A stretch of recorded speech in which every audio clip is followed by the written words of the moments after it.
David Uosikkinen in the Pocket is sponsored by the School of Rock Main Line and Kroger Percussion. I'd like to thank the School of Rock Main Line, located at 511 Old Lancaster Road in Berwyn. You can visit their website at schoolofrock.com. Ask for Dave Marsh or Rick Allison. I'd like to thank Kroger Percussion at krogerpercussion.com at a /ITP, and it'll bring you to a website. You'll get a 5% discount. Call Eric Metz at 215-669-8588.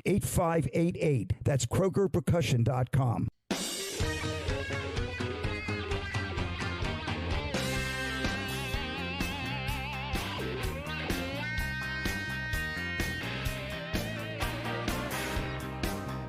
Hey, everybody.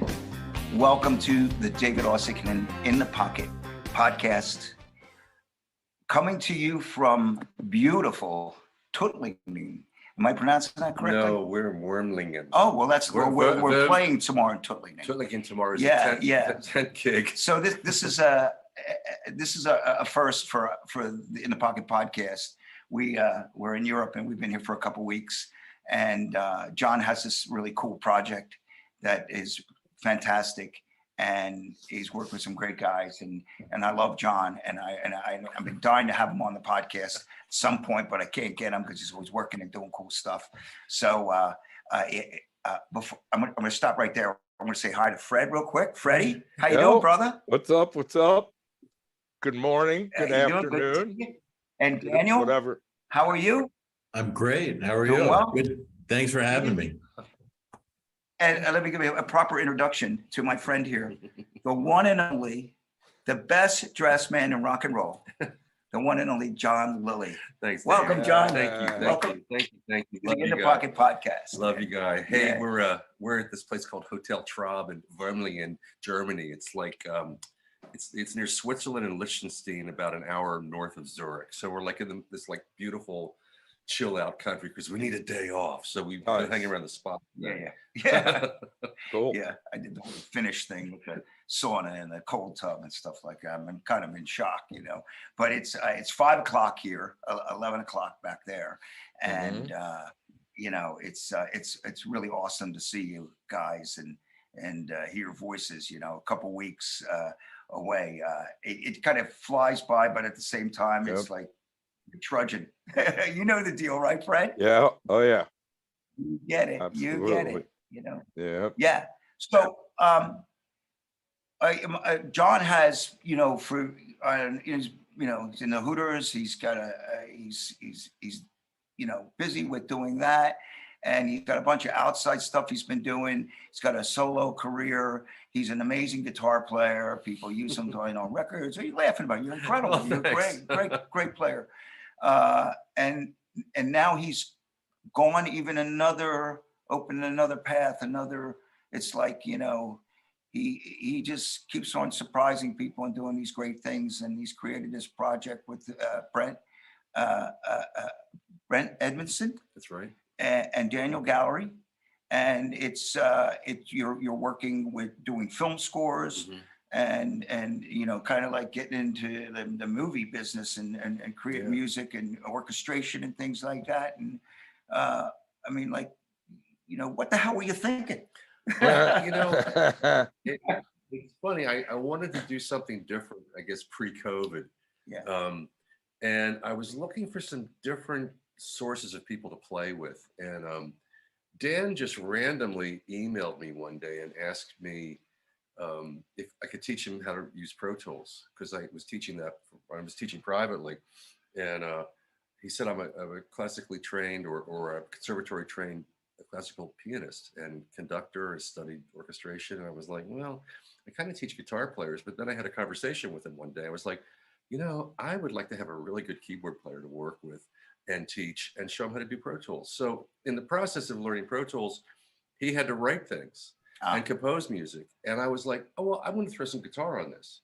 So it was kind of like this. Organically, it started happening. Yeah, and I was like, I'm just going to throw some guitar and take this home with you. Like, you edit, here's some samples, you play with this. And the best way, I think. Yeah, and it just, before I knew it, I was like, I really like what this guy's writing. Mm-hmm. And I want to play on another track of this. And I'm like, this is kind of cool. Yeah. And I mean, I've always played out of the pocket of rock and roll. I've always done like things that were different, like theater, dance, film, score to picture documentaries, those kind of things.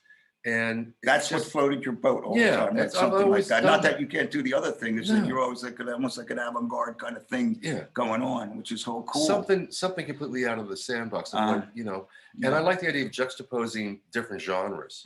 So Dan and I started writing music together. Then I met Brent Edmondson through, I guess, the Pennsylvania Philharmonic at some fundraiser. And I started talking to this young guy, double bass player, who was really cool. And I said, "What are you into?" He goes, "Oh, I like EDM music." And I'm like, here's this classically trained guy that for plays people that don't know what that is, why don't you tell them what electronic dance music. Okay. You know, and electronica and like tweaking and making sounds happen and adjusting things in analog. So I said, well, I checked his pages out. I said, this is really cool. Why don't you bring your drive out and let's listen to your tracks together in my studio? And before you know it, I'm like, oh, this guy's really cool. So I put Dan and Brent together. We got together one day and we wrote a 30-second, like a newsreel or news TV show, 30-second spot, just for the fun of it, you know? And it happened like that. Cool. So I thought, okay, Brent's this, Dan's this, I'm this. Brent likes to tweak, Dan likes to write. I like to be in the middle. I'm like this rock dude, jazz dude between two classical bookends. And I learned a tremendous amount from these guys. So the three of us are so different, but the three of us make each other stronger. We make each other better because we do different things. And we push each other. So we just started writing, and then all of a sudden COVID hit, and it was like, okay, what do we want to do? Let's do score to picture. Let's start doing some syncing things, and let's look for stuff. And I called a director that did our early videos, the And We Dance video, John Jobson. And I hadn't talked to Jobson in a couple decades, and I thought, you know what? I've got his email. I emailed him. And he emailed me back the next day, and he was in Italy. He's been in Italy for maybe 20 some years with his wife, Caroline, who's a fabulous artist. And I said, let's get together. Do you have any content? We'd love to score to picture. And he goes, as a matter of fact, I made a movie in 2013 called Terroir, which was based on the essence of wine and like the four elements that make wine what wine is. It was a cult movie. And Keith Carradine was in it, and some fairly well-known Italian actors. And it was a really well-done movie that John did. He says, the distributors want to re-release it, and they want to put more English in it. And I went, well, hello, we'd love to work on it. So we spent the beginning of COVID, the four of us, rescoring a lot of this film. It's yet to be released. It will be released at some point, but through that, we've done all the documentaries about his wife. And this is instrumental, right? Right. And it's just, you know, we have all the samples and we have all the sources. And lately, we did a piece called Flamingos based on a painting that his wife did of flamingos that they shot in the Camargue in Marseille for another documentary we were working on. So that led to this whole other project that I probably let Dan talk about, because Dan was the main force in that, in writing the piece. Do you want to pick this up, Dan? Yeah, so like John was saying, you know, we picked this up from the one documentary of Caroline that John put together. We wrote the score to it, and we were like, hey, how do we get an orchestra to play this? So we took it from DAW to score, from, just our computers. We scored it all out. We found someone who was actually renting time for an orchestra in Prague, the Prague Symphony. So just contacted them, and the message was, hey, you want to rent the orchestra for an hour? And I was like, well, sure. So we finished the score, and then we submitted it, we got an hour of professional orchestra performing that. From that point, and there's a whole story around that, but then from that point, what we did was I reached out to the Delaware orchestra, and just from I live in Delaware, and just through contacts, I reached out to the conductor and said, hey, would you be willing to put this, program this for your performance? So we had a world premiere in March of our piece Flamingos. So it's Wow. It's really kind of amazing if you look at our body of work. We have everything from, we have these trailer musics, which are big and bombastic. And then we have these very quiet, intimate, guitar and cello stuff. And then we have orchestra stuff. And then now, if you listen to Six, our new EP, that's in such it's very guitar heavy with John. But it's, I think amongst the three of us, with John at the head, we have such a diversity of music. That's cool. There. Yeah, it's really cool. And each one gives us its own story, its own, its own thread, its own life. So it's just been a great ride, so far. And just always looking forward to hey, what are we going to do next? What are we going to do next? So that's the best. And it sounds like the stars lined up, that's the kind of thing, things happen organically, and, you get the orchestra, and you made it sound like, composing and putting a piece together, get an orchestra to play, that's a lot of work, man. Writing that out. That's yeah. Especially in the short amount of time, and then the other thing of doing this with all these different, genres of music we're doing, just the people we meet. Working with Fred has just been tremendous. Yeah. Fred's the best. He is the best. Wow. We throw him a track or say, hey, could you do something for this? And then he's like, yeah. We go away. John and I, we have lunch. 5 minutes later, he's got the track back to us. Yeah. Just like, here you go. Yeah. Three versions. Yeah, exactly. Yeah. Options. You got to have options. And there's not a lot of slice and dicing, because it's all in time. But that's the beauty of it, Yeah, we love working with Fred.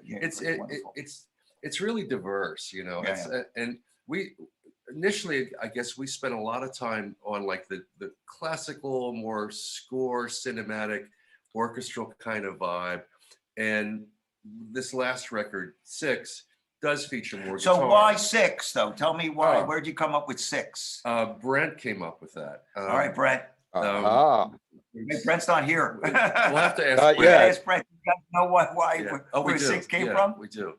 The vibe started out with a sample with a Cumpleaños de Sofia, which was basically Sofia Loren's birthday, and I had a sample of an ostinato string section, and that started. Then I put piano on it. Then I finally put a horn on it, and then I said, "Oh, I'll play some guitar on it." So the vibe for the EP is kind of 60s Fellini-esque.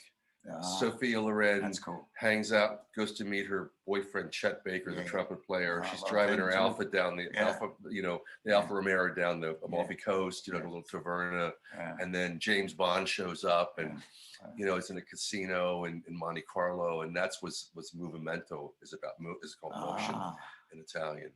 So we got some great horn players, Jim Fadur and David Kirshner. Those guys. We write the parts out with samples, and then okay, Brent takes it, Dan takes it, and they reorchestrate it, right? That was a lot of work to do that. What pro guys do. Yeah. That's how we do it. That's really, really cool. So we're talking about this music. Why don't we play something? Why don't we hear? What are we gonna play? I'd say Movimento. Yeah. So my friend Jim. Can we cue that up? Let's hear what we got here.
Yeah, man.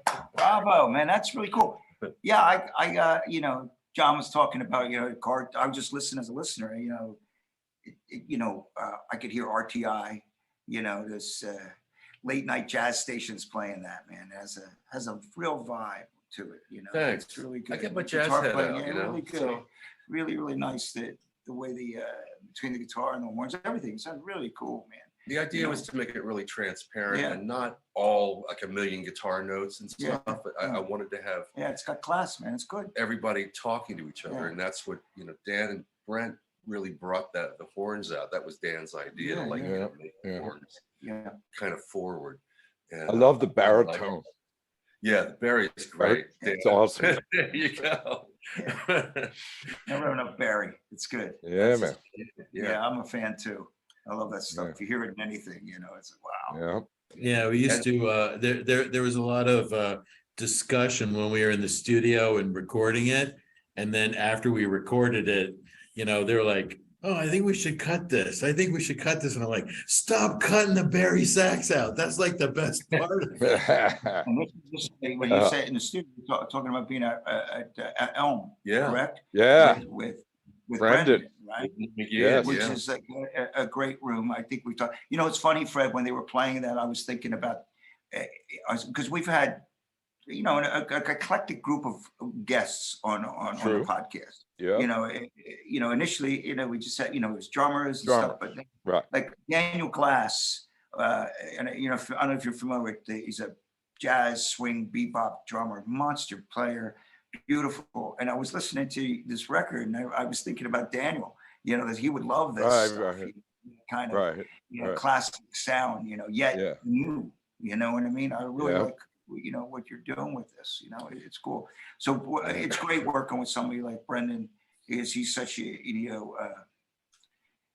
sends any sound that you want. he sends his regards. I was texting with them before. Yeah, Great. Brendan, man, he says hello. Yeah. We miss him, and he's just so easy to work with. Yeah, so, he's great. Awesome. Great player too. Yeah. He's good. He's terrific like that. Yeah, we deferred to him quite often in the studio. Smart. Dan was MD in the session, and at the controls. You'll see on the website we have a bunch of behind the scenes videos and a bunch of some videos and some photographs of the sessions at Elm, which was really great. Yeah. And, it was a labor of love. And there was one point, I forget what song it was. There was like the turnaround. There was a flatted fifth on the 5 chord on the turnaround that always nobody could figure out what the proper note was to play, and the arrangement went a little bit off the rails. Yeah. So Brent wasn't around. He was recording rehearsing with the Lancaster Symphony. Where was he, Dan? You texted him. It was like, what's the right note? Either Philly or Lancaster, I think. But the funniest thing about that story, and I'm sure that's where you were going. We're like looking at that note doesn't sound right. That doesn't note that doesn't. And so I was finally I'm picking up the phone and I'm calling Brent. So I text him. I said, "Do you got time?" And he goes, "I'm actually on a break now. So yeah, this is the perfect time." So it's cool how our synergy seems to between the three of us always work it out. So. Yeah, Brent Edmondson's a busy guy. I think what's he doing today? He's rehearsing with the Lancaster Symphony or the Philly Orchestra. I don't know where he is today. Right? He's in a rehearsal right now. Hopefully he'll be able to join us. But yeah, he's a force to be reckoned with. So yeah, he gets in there. It's like, the three of us just like triple trouble. We spent a lot of time on Zoom. And due to COVID, how awful that situation was. We came out of it with an incredible body of work. Yeah. I mean, our files are like, I don't even know what half the stuff is there. Dan's got major files, and we would remote in every day. That's an interesting thing because I think creative people, like during that COVID time, I talked to Freddie a lot at that period. I go studio in my house, and it was like I even. There were things that I wanted to just learn. It's like, oh my God, because I was doing a session one day. I think when we were, I remember we were, I'm going to Costco one day, and I get out of my car and I see this couple in front of me, and the one lady is Lysoling the other the guy down. Yeah. They're Lysol at each other. I mean, it was like a freaky time, right? I remember I was coming home, my wife said to me, like, you got to keep the bags outside. You know, I mean, it was just Right, freaking right, weird. right. I had a session over at Phil Nicolo's studio one day. I go in there. He's got gloves on. I'm going to do a session. I got gloves on. We're like Scary. afraid, you know what I mean? It was like, it was early on because we didn't know what was going on. Right. We were freaking out. And I sat down on my phone and I have 2 sets of in-ears. I think I might have told you this, Fred. And I wasn't looking. I looked down and I broke like a $700 pair of in-ears. I said, no, I didn't know that story. That sucks. oh, man, you know, that's it. I'm going home. I'm going to put a studio on my Oh man. anyway. But so I was forced to learn things and Yeah. pursue. Like, there was a lot of creative stuff that was Yeah. done. Like, you know, you probably did some of your best work when this stuff was going on. I think the 3 of us we were COVID buddies, and we became incredibly close. Yeah, You know, it's like, I mean, we have Right. Davey. Yeah. We've got 40 years together. You know, 40 being in a 40, band. Right. yeah. I think Right. John, you and I go even back far. Oh, than that, there, like, there he is. There he is. Here It's comes Brent. Brent. yeah, many years. Yeah, and it's like this to me. This is like having another band. You Yeah. know, It's with cool. The guys. Right. No, I hear you. Right. You guys Yeah. are my guys. You know. Yeah. So Hey, There he there is. he is. Brent. Hey, guys. The third guy, a part of this whole incredible project, joining us, and you said you were busy today, and thank you for taking your time to come down and join us and talk about this, because I'm really, you know, as a bandmate of John, I'm really happy and proud of what he's doing. It's like really cool that he's, you know, jumping out here and forging a path that's so different, you know, and it's exciting. And you know, I'm excited for all you guys, you know, Thanks. and I wish you all the best luck. And you know, you need a little bit of that, you know. And Oh, John yeah. was telling me today he was swimming in a pool and he's working really hard doing the marketing and promotion. And I said, you know, you don't want to leave a stone unturned. You want to do everything you can do. And then at the end of the day, you feel like you did everything you can do to work your project, you know, and then let the chips lay where they may, you know. So it's cool that you guys are doing what you're doing, working so hard with it, you know. Yeah, Hey. Brent. We were just talking about you. I mean, this is What's up, this is a guys? case. This is a case in point, guys. I am in a basement of a church right now. I just finished rehearsing for a Bach cantata that I'm going to play right after we get off, and I am sitting in a kindergartner's chair right now with like some little I noticed. some little lines. that John and I behind are playing. me. Could be worse. Wow. Yeah. Could be worse. Hey, life is all right. life is good when this is the big problem is fitting in a Right. podcast interview around a gig, you know. Yeah. Yeah, Yeah. and you, yeah. So what was it that you were recording today or playing today? What was that? So I'm playing with the Bach Choir of Bethlehem, and we're playing. They have a series called Bach at Noon, and it's a little 1-hour concert. This is just a cantata where it's 5 string players, a trumpet player, and a singer, and an organist. So it's really, really Nice. intimate, and the whole town of Allentown comes out, you know, for a 1-hour lunch concert and checks it out. So Cool. it's Beautiful. Wow. the other very different hat that I wear when I'm not arranging horns and playing guitar with John, you know. Yeah. So- How often do you do that? Like, this is like a, you know, a gig like this that you did today. Is that, you know, like a weekly thing? That's something like that, or, you know? You show up yesterday, rehearse, and then play it today, and then you're out of there, kind of Right. thing. You know, these Beautiful. sort of things blow in every once in a while, and Yeah. it's just really nice Yeah. to play with good colleagues and play some Bach. Yeah. Nice. So Excellent. tell everybody what you've been working on, we've been working on, because we're doing like too many projects at once, besides releasing an EP. I mean, now this is done, but there's other stuff happening. So Brent, give us like the Reader's Digest version of the Netflix stuff, the Pennsylvania Philharmonic, and the new independent that's going on. So I'll start this week. The Pennsylvania Philharmonic is playing they're recording and also performing Flamingos, which is, you know, one of the pieces that JBD has done as a result of our collaboration with John Charles Jobson and Caroline Zimmerman. And that performance is happening because I've been, you know, working with the Pennsylvania Philharmonic as an administrator for the last 8 years. And we're really excited to. This is the second live performance of this Flamingos piece since premiered in March. And there's going to be a. Back up. Let me ask you, Brent. Yeah. When you say as an administrator, what's that entail doing that? So I hire the orchestra. I do the music, like the library music. I also am producing this film project. This is like a 4-camera shoot with microphones and all that good stuff. So that in that group, I do anything that they need me to do, and whatever somebody else didn't do, I end up picking up the pieces. Wear a lot of hats. Yeah. Yeah, But the fun stuff is when we get to, suggest to the conductor, hey, maybe I have this piece that you might want to check out. I just finished orchestrating. That's why you do all those administrative stuff. You try to get all the irons hot so that when one's ready, you pull it out of the fire and you jab it in your colleagues. So this week. Yeah, this week, Friday, July 15th in Pottstown at the Hill School Center for the Arts, we're playing Flamingos with a full symphony orchestra.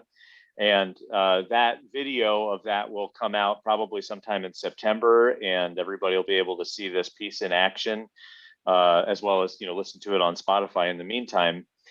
Dan and I just finished working with Jennifer Carcillo, who's an actress and composer herself, on a film score that the rough cut is going out tonight, and we are going to be polishing this up.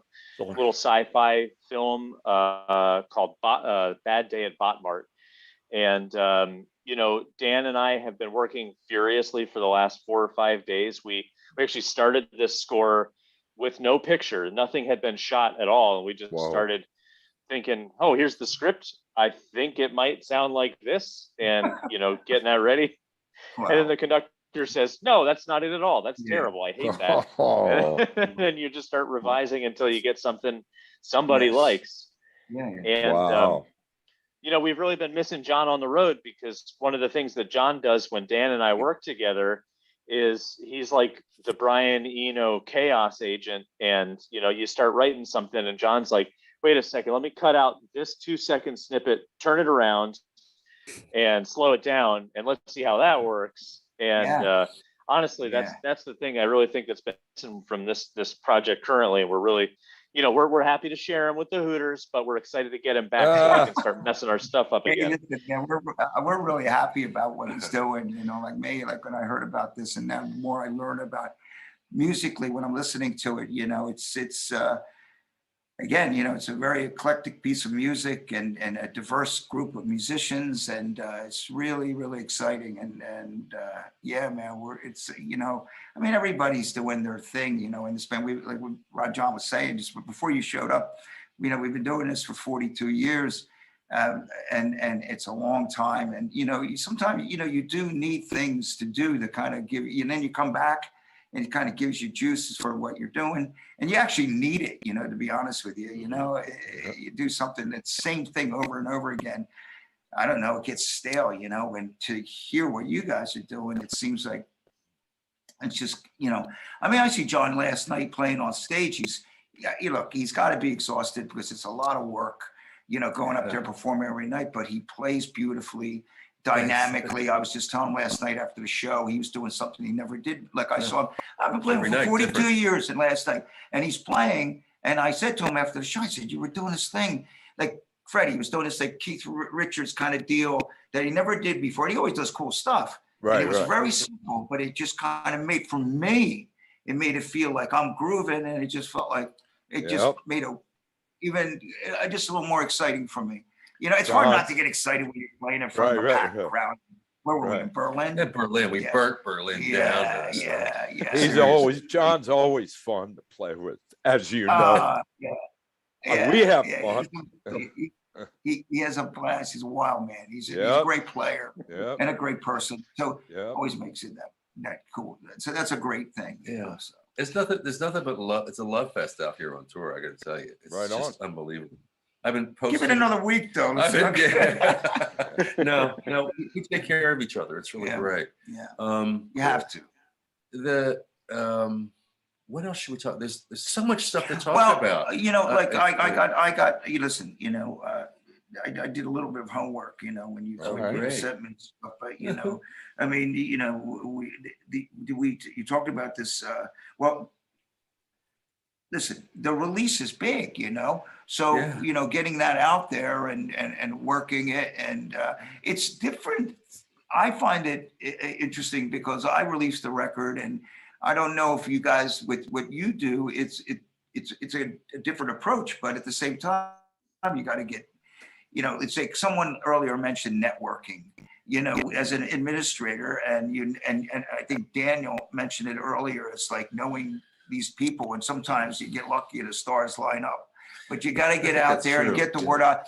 I thought, you know, this was a perfect time for John to do the podcast, because the more people that know that he's got something new out there and what he's doing with you guys, it you know, just, you know, we live in an environment, especially with marketing, that things are viral, and they start hearing this thing, like, you know, and it just, you know, it's like a domino effect, you know, but you got to work it. You got to keep on pushing, get on more podcasts and get the word out there. And, you know, it's a lot of work. I think it's the connection that you make with people. You know, it could be an email, it could be a conversation, it could be somebody random you say, like, okay, all right, what do you do? I do this. Okay, here's my phone. Give me your phone. Here's the QR code. Here's the website. Boom. Here's the link tree. You can just go down the rabbit hole. You don't feel like a blah blah blah blah blah. Just like the work speaks for itself. Yeah. If you Google JBD Music Works, I mean, I think the body of work. JBD Music Works. You keep saying that. John, Brett, and Dan. Well, you know, and it's interesting because, like, even this I think we've done 100 and this. I think this might be my Jim 110 podcast. I believe we've done. You don't see our producer, but he's on there over there. You see his name. But I think this is 110 podcasts, and you can get the podcast. You go to on Spotify, which I was really surprised to see that one day. Like, I was like, you know, Jim and his company does a great job of getting on different platforms, like what's happening with you guys with Distro. DistroKid, right? That's just the aggregator for all the different music distributor sources. You got to pick one, and it just goes out.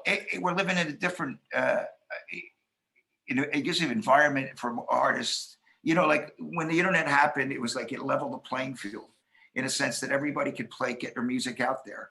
But the problem was that everything got out there. You know, there's so much, and so much, right? So much music and some great music that's like I found out like later on, like how great this is, you know, or like something like this, you just got to get out there so people, you know, can hear it on all the platforms. Like you got Spotify, you got iTunes, I mean, there's Tidal, Deezer.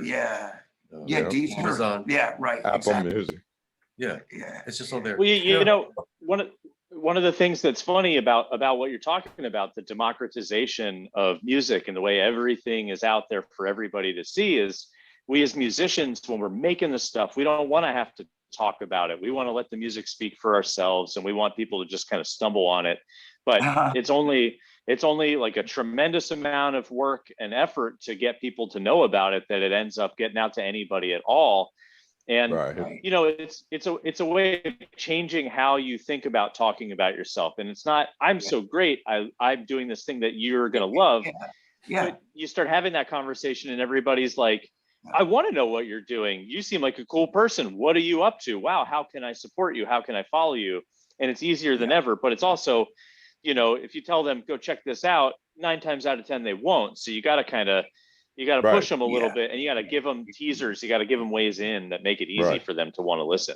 And getting your music, you know, like what's really cool is that you're using, you know, I mean, look, how about it when you saw Bob Dylan on a lingerie commercial? You know what I mean? You're using film, you're using, you know, video. Who knows what your music will be attached to, but that's going to help sell the music. I mean, you're musicians. You guys are musicians. But that's a big part of it. Yeah, exactly. To us, we use our music to tell a story. That's what we're really good at. Yeah. When we look at a visual, or we get a brief, or we talk to a director, or we collaborate with other people that are creating a project like a documentary or whatever, you draw on all those things. And that's, I think, one of our strengths is to be able to tell the story, but to have the right conversation. Yeah. It's like Dan's been working on trailers for the past 30 weeks. You know, you get a brief every single week for Blue Pearl Creative UK. I mean, that's a serious organization in London that places things, you know, and when they get a hit from that, you never know. Everybody wants those things. Yeah. Right, Right. Well, I mean, Yeah. you worked your ass off. We've worked our asses off collectively to, you know, push through that whole thing. And we're lucky enough to be part of that. I want to add one thing real quick. As being an outsider and being in some of these Zoom meetings with these guys and seeing how they work, John used the word collectively. Their dynamic is a wonderful thing to see, because everybody kind of has their role, but everybody also is not afraid to say, well, you know what? I don't agree, but it's all done in a professional manner and with love. Respect. Yeah. That's what It sounds like you all respect each other, and it's important. We invited Fred in early, you know. I mean, because we wanted a drum track. We said, okay, Fred, he's in our contacts. He's always on our Zooms. You know, Fred, you want to come and hang out? You can sit here in the corner and watch us work. And we spent like the COVID every day we did this. Freddie was hanging out with us a lot. Jobson in Italy, we'd Zoom Jobson. You know, it'd be the morning, he'd be the afternoon, and we'd be like, we'd have an MP4 video up and Pro Tools at the same time, and we'd be cutting and editing with him and other directors at the same time, live. And Brent's controlling it, you know, from his house. Dan's in Hokas, I'm in Westchester, you know. Yeah, that's pretty amazing. That's amazing. I love working that way, and we had the same speakers that matched. You know, thanks Dan, gallery. You know, and it was great. That's exciting. Yeah, that whole idea of working remotely like that, you know, is that's really cool. And then when we get together for real, it's like, this is really weird. We're in the same room together. We had to get used to it in the same room. No doubt. No doubt. You know, you're shorter than I thought you were. To color in this whole thing, you know, you sent me a few things. I really want to play some more music. We have 3 tracks. What would you like to play next? I don't know. I think Cumpleaños de Sofia, which is kind of like in the same kind of vibe, that 60s spaghetti. What's that mean, John? Sophia Loren's birthday. There we Happy go. birthday, Sophia. Yeah, I mean, she made that movie, which I still haven't seen yet, where she plays a prostitute, I believe it. Meets this little boy. That's a great movie. That's a great movie. It's awesome. Sophia Loren, you know. And it's a recent movie. Yeah. She was great. I love it. So, an icon. It's just, it was like a vibe that just kind of came with this record, you know, and I just kind of drew on that and and just that feeling, and just we had to change the titles to Italian, you know, and learn how to speak Italian. I love it. Well, let's play that. Do you have that, Jim?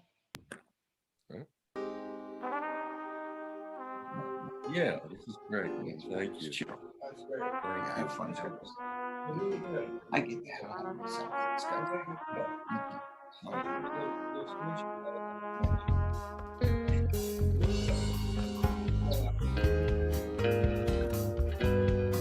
Real twang. I love the twang. Just real simple. Brent's playing the Hooter on this. Yeah.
Yeah, I dig that, man.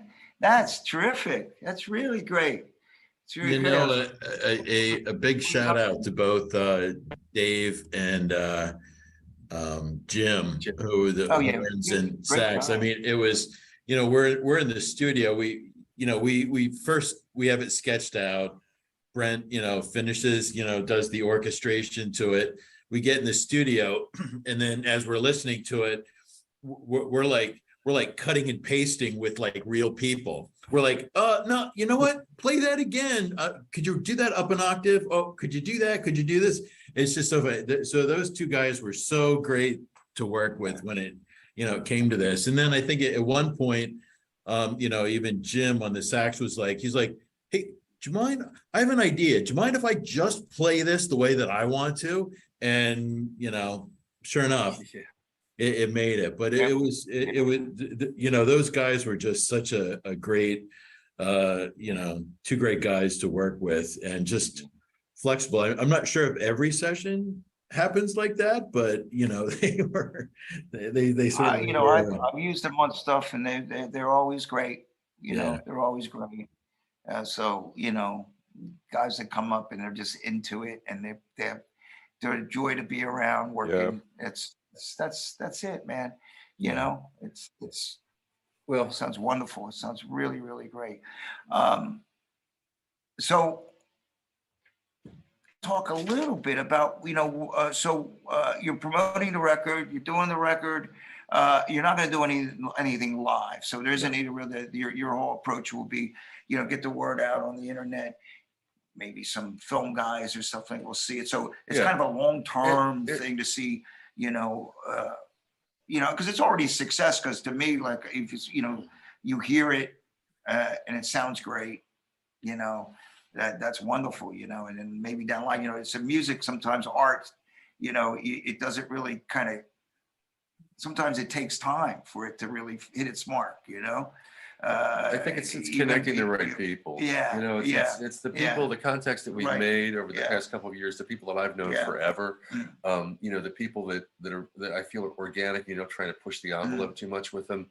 I mean, there's a million music supervisors and sync reps out there, and a lot of people. It has to be the right connection. And I think, you know, now that we have this sort of product and we have a lot of other components in our arsenal, I feel more confident talking to people and saying, you know, let's have a conversation about what we can do for you. How can we work together? And that kind of thing. That's cool. And that's, you know, that's my approach to it. You know, somebody virally might hear it and go like, this is really cool. But I think a direct approach is pretty good too. I love it.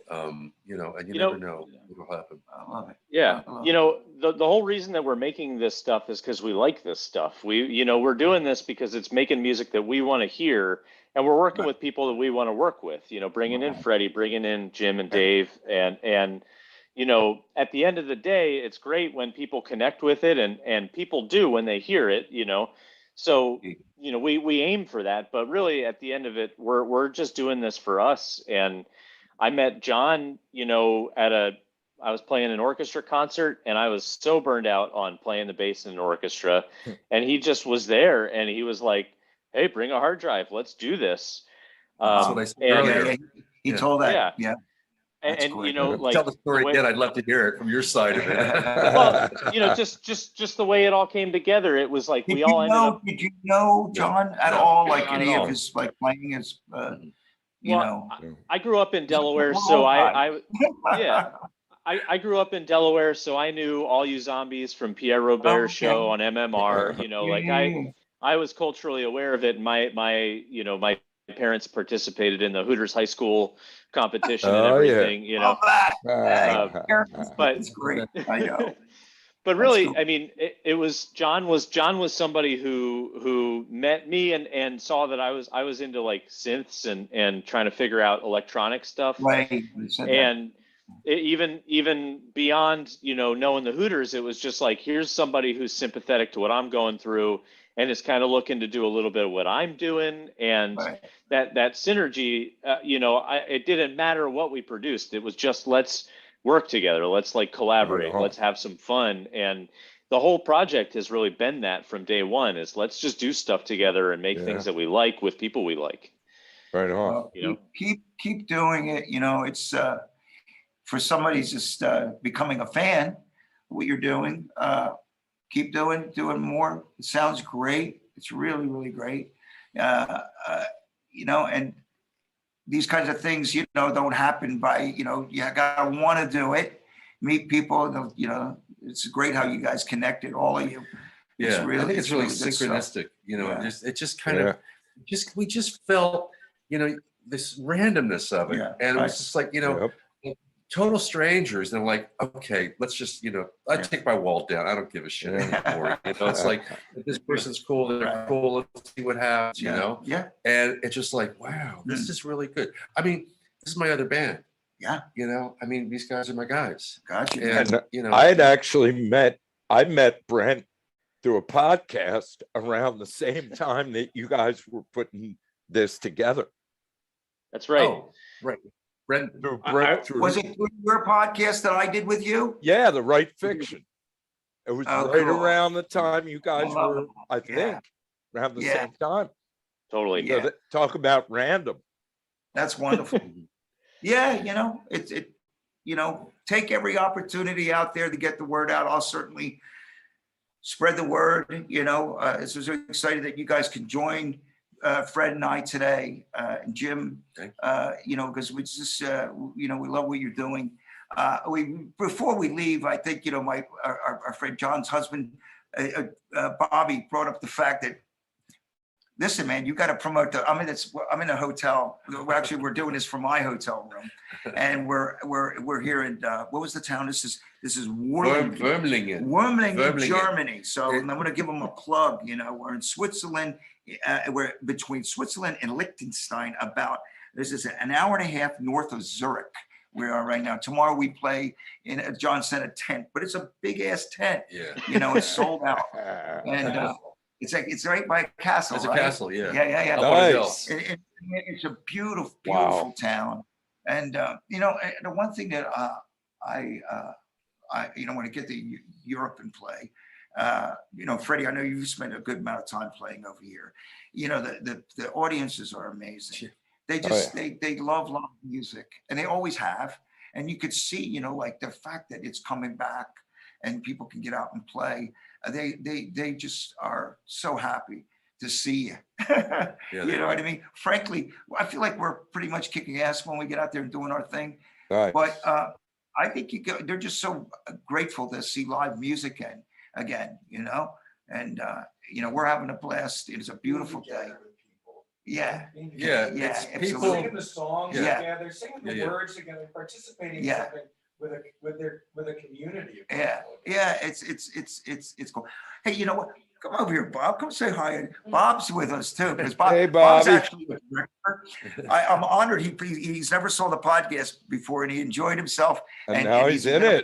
He's the one who said, "You need to do this. You have to promote the hotel for this." So Bobby joined us. He knows. Here. But we didn't promote the hotel. The hotel is called Hotel Traub. Hotel Traub. And they held breakfast for us today. The tour bus, we drove all the way from Berlin. Yeah. We showed up at 11:30. They still had breakfast waiting for us. Nice. And then it's like the to make the eggs. It's like the grandmother is there making eggs for you. And the spa is off the map. Yeah. They come out to the pool with fruit and with fresh cappuccinos. I said to them, Nice. They like us. I said, and do you do this for everybody? She says, no. We like the Hooters.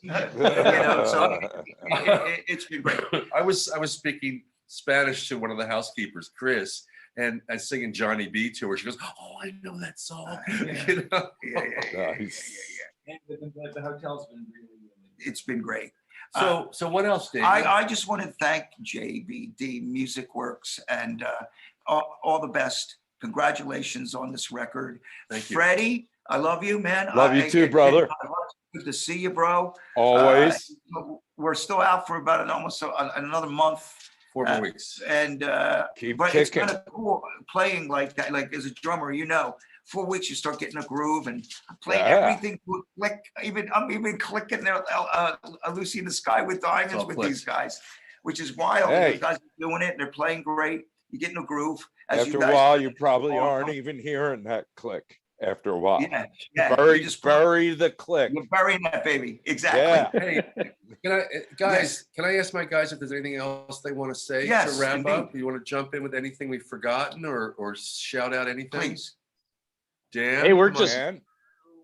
we're just grateful to have had this opportunity to promote the record. This is about, for me, this is about John and getting John's amazing guitar playing out there, and I'm so proud of him today. Thank you. This is Right, like just to be a force behind John and what he's trying to do is so exciting right You too, now. Right.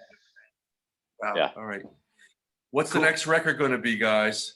I know Dan's already thought about it, right? Oh, it's 100% solo double bass. Don't sleep on it. Yeah, man. Yeah. Man. Well, listen, we're running short on time. Listen, we can't do this without a sponsor. I want to thank my friends at the School of Rock Main Line, Dave Marsh, Rick Allison, for the support. Jim Grasso, our producer. Listen, we'll be back again. Hopefully, we'll do a couple more from Europe. Thank you, everybody, for joining us, and we'll see you from In the Pocket.